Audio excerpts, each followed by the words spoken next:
If you're looking for daily Ielts training or any of the books, subscribe to our channel, like this video and comment the book name. We will give it to you for free. Section 1. You will hear a conversation between Thomas and Nadia, who are waiting at the airport. First, you have some time to look at questions 1 to 5. Now we shall begin. You should answer the questions as you listen, because you will not hear the recording a second time. Listen carefully and answer questions 1 to 5. Where have you been, Nadia? Browsing in the bookshop. What took you so long?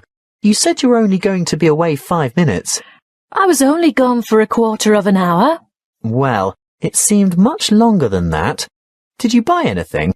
I was tempted to get the latest novel by Dan Brown, but it's quite heavy, and I'd have to carry it around with me.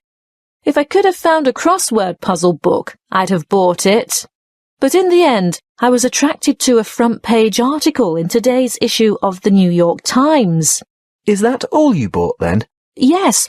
Look, why don't you read the business section while I catch up on the news, and then we can swap? I'd rather have the entertainment section. Are you looking for anything in particular? I just thought they might have a review in there of that new play that opened on Broadway yesterday. The drama about the awfully cruel pirate. Oh, I'd forgotten about that. I wonder how good it is. Actually, I was thinking of the new comedy, the one about the physician. Dr. Hunter. That's the one.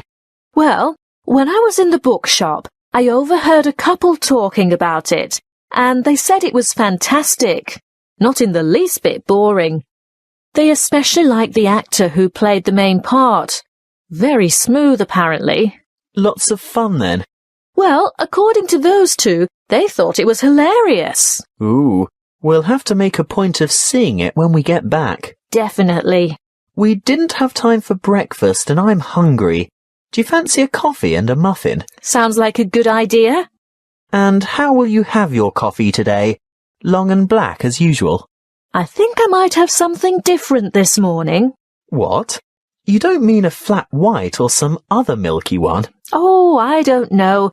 I want something to perk me up. An espresso, short and black with sugar? Perfect.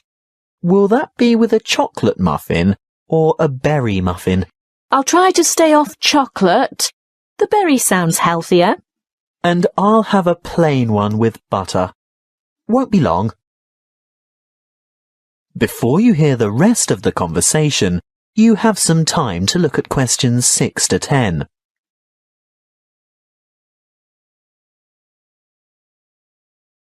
Now listen and answer questions 6 to 10. Here you are. Mind the coffee. It's really hot. Thank you. I'm really ready for this. Have you thought about what we should see when we get to London? The Tower, of course. I've always wanted to get a look at the crown jewels. That is where they keep the jewels, isn't it? I think so. And what about the wheel? I hear it's quite extraordinary. I'm not that keen on the wheel. Do you want to ride on it? No way. Well, let's leave it out of the itinerary then. OK, so do we do the tower first? Yes, that's the idea. And then we absolutely have to go to Westminster. Really? Yes. Look, it's not going to cost us anything. And I promised my sister I'd take photos there. Well, if you insist. I do. Oh, did you know the British Museum is free to the public? Not just residents, but tourists as well. Well, I did know that, but I was hoping we wouldn't have to spend time in any museums. We've only got 3 days in all, and it'll take at least 1 whole day to go through the museum. Well, let's say we leave it till day 3 and see how you feel then. OK, I can't argue with that.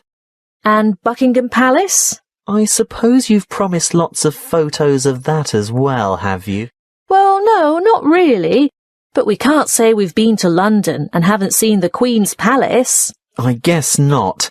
And there's the added benefit that it won't cost anything as well. Oh, Thomas, it's not that I'm afraid of spending money. It's just that I want to see all the traditional sites first. Good. I'm glad that's sorted. Listen, I think they just called our flight. That is the end of section 1. You now have half a minute to check your answers.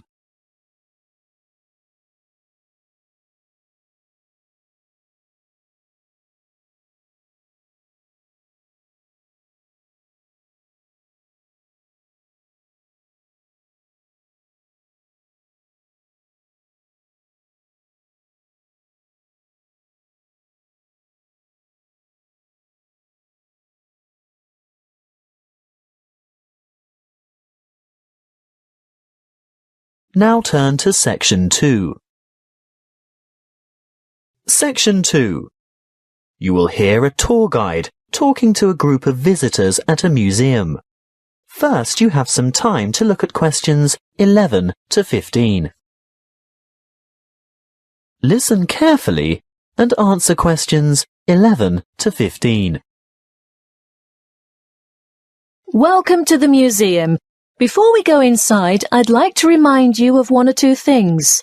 Firstly, you'll be pleased to know that admission is free to all visitors, so explore at your leisure, and if you can't take it all in today, you can come back again and again without any charge at all. Opening hours are from 10 a.m. to 5:30 p.m. most days, but the museum closes a little later on Thursday and Friday evenings. There are new multimedia guides available in 10 languages. They can be picked up from the desk in the covered courtyard for £4.50, and you can have it with you all day, from opening time in the morning until half an hour before closing. But you will need to produce ID. A passport, driver's license or national identity card are all acceptable. These multimedia guides have audio commentary as well as images and an interactive map for easy navigation. They're simple to operate, and you will get a more detailed insight into many of the objects in the various galleries. As a security measure, apart from your camera and a purse, wallet or small handbag, your other belongings such as large bags, coats and umbrellas will have to be left at the cloakroom.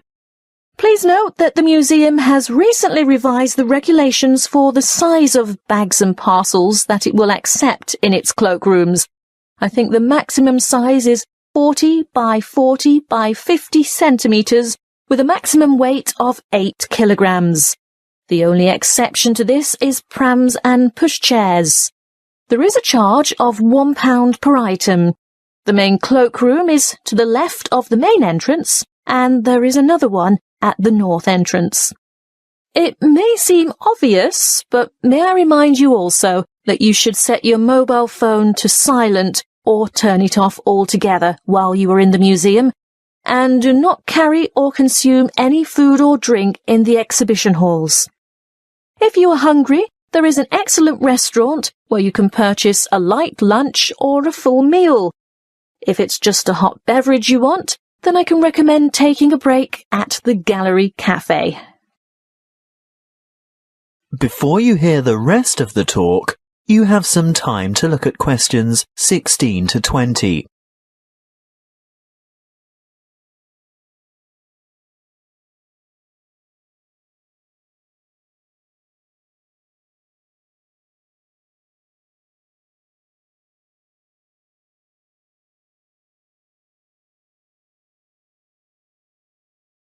Now listen and answer questions 16 to 20.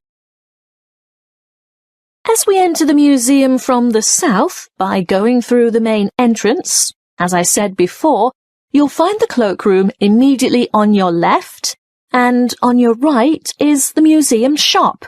They have an outstanding range of postcards and souvenirs in there, and it's well worth a visit, but perhaps best left till you're on your way out. Then you'll know exactly what you want. The big room to the right of the entrance, behind the shop, is the reference library.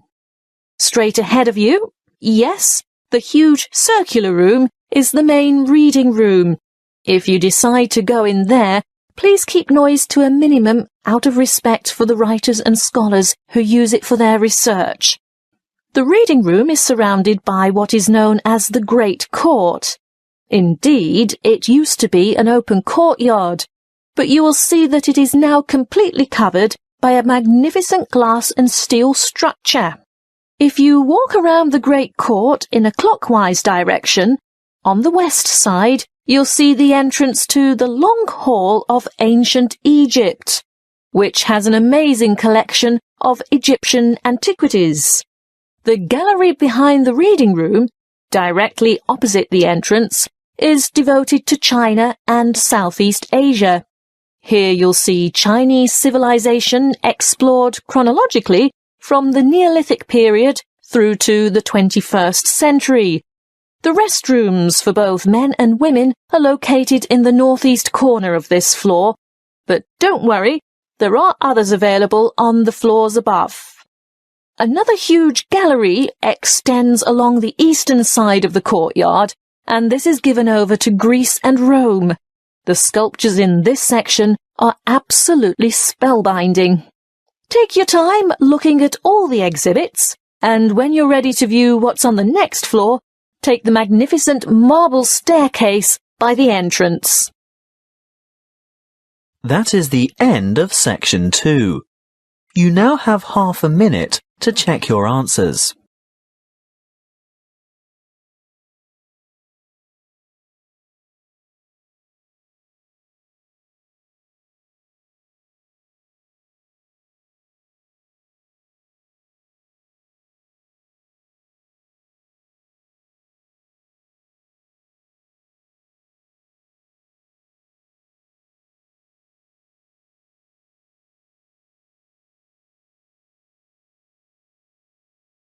Now turn to section 3. Section 3. You will hear a conversation between a lecturer and a psychology student asking for advice about research methods. First, you have some time to look at questions 21 to 25. Listen carefully and answer questions 21 to 25. Good morning. Now, what is it you want to discuss today? Good morning, Dr. Reed. This assignment you've given us is the first psychology experiment I've had to do, and I'm not sure where to begin or which steps to take. Well, conducting your first psychology experiment can be quite a complicated and confusing process, but just remember that like other sciences, psychology uses the scientific method and bases its conclusions upon empirical evidence. What do you mean by empirical evidence? Well, empirical evidence is established by observation rather than theory. And the scientific method? Oh, yes. When conducting an experiment, you need to follow a few basic steps. I know the first step is to come up with a research question or problem. Yes, a question that can be tested. How do I find an appropriate question? I would suggest one of 3 methods. Firstly, you can investigate a commonly held belief, or what we call folk psychology. I see. So I could examine the belief that staying up all night to study for an important exam can adversely affect test performance. That's right. In that case, you would compare the scores of students who stayed up all night with those of students who got a good night's sleep. I think I could do that. Well, alternatively, you might want to consider reviewing the literature on psychology. You know, published studies can be a good source of unanswered research questions. I'm sure you've read papers where the authors note the need for further research. So I would come up with some questions that remain unanswered. Correct. But there is a third source of ideas. Just think about everyday problems and then consider how you could investigate potential solutions. Okay. Perhaps I could study various memorization strategies to find out which are the most effective. That's the idea. Next, you need to define the variables. You know, Anything that might have an effect on the outcome of your research? Yes, I remember we learnt about that last week. Yes, that's right. Then you have to develop a testable hypothesis that predicts how the variables are related. For example, students who are sleep deprived will perform worse in an exam than students who are not sleep deprived. Exactly. Once you have developed a hypothesis, you must carry out background research. I can use books, journals, online databases and websites. Yes, all of those. I covered the reasons for background research in last Friday's lecture, didn't I? What you have to remember at this stage is to take careful notes and generate a bibliography of your sources. Before you hear the rest of the conversation, you have some time to look at questions 26 to 30.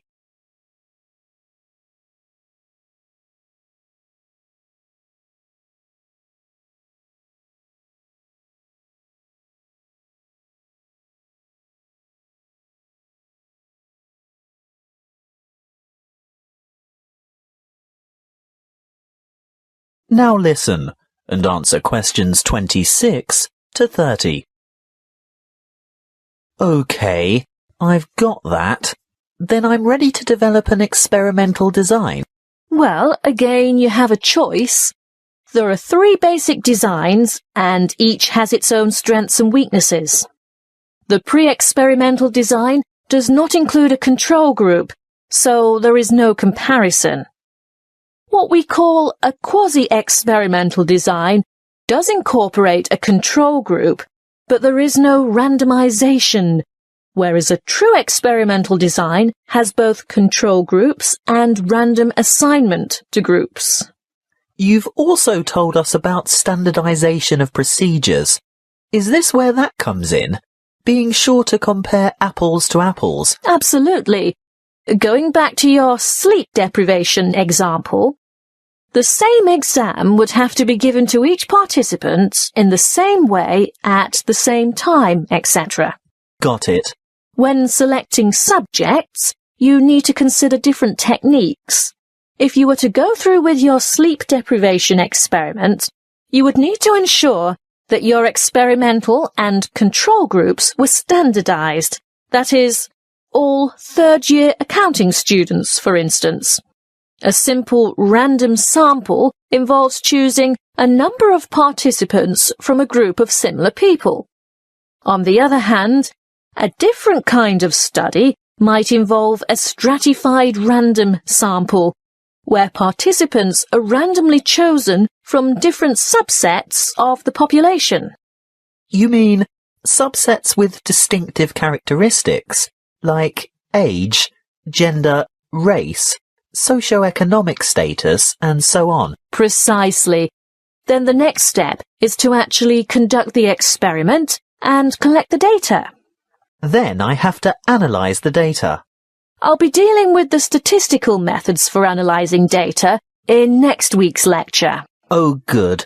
I guess all that's left then is to write up the data. Yes, communicating your results is important, and in the next couple of lectures, I'll be covering the format and structure of a psychology paper and tips for writing each section.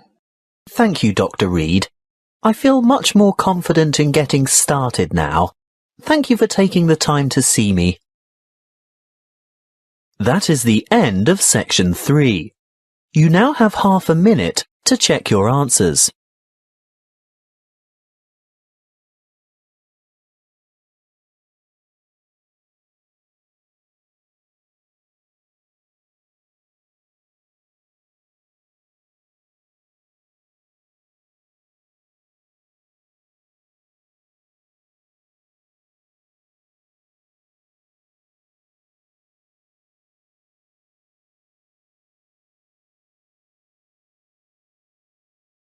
Now turn to section 4.